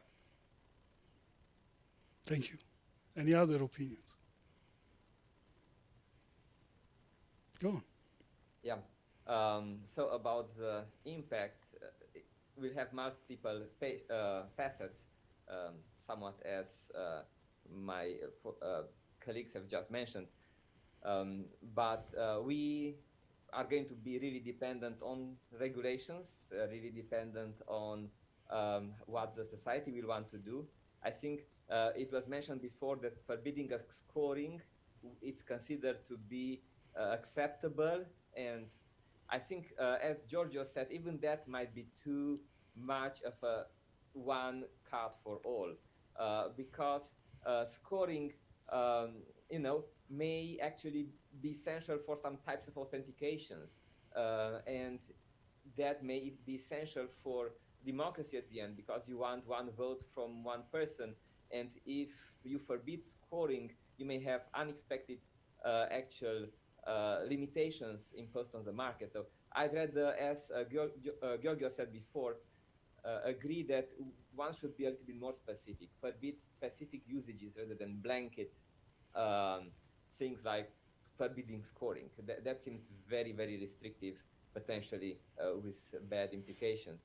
And the other line on, again, agreeing with Georgios on one point here is, yeah, we just published a book in February about the fact that Athens had slaves that allowed people to have time to actually perform, run, invent democracy. And we don't want to have slaves now, but we may have artificial intelligence. It's a very interesting point. Mr. Georgios.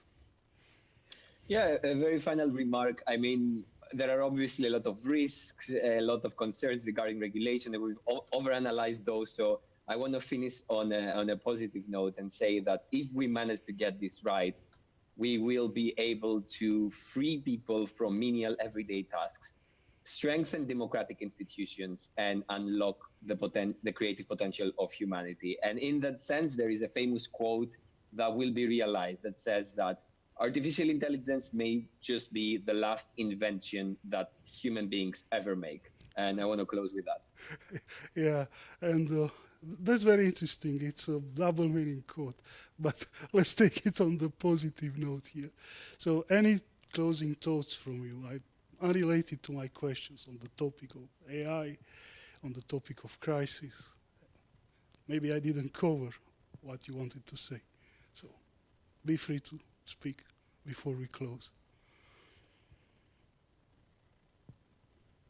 So We had a very good discussion, very comprehensive, we can say.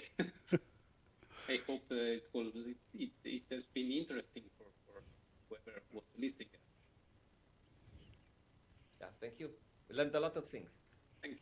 From you. thank you as well, and thank you to the organizers for the support they provided us and for the context they created to promote better and smarter things. And of course, many thanks to our audience, which was looking at us, and hopefully we will meet again next year.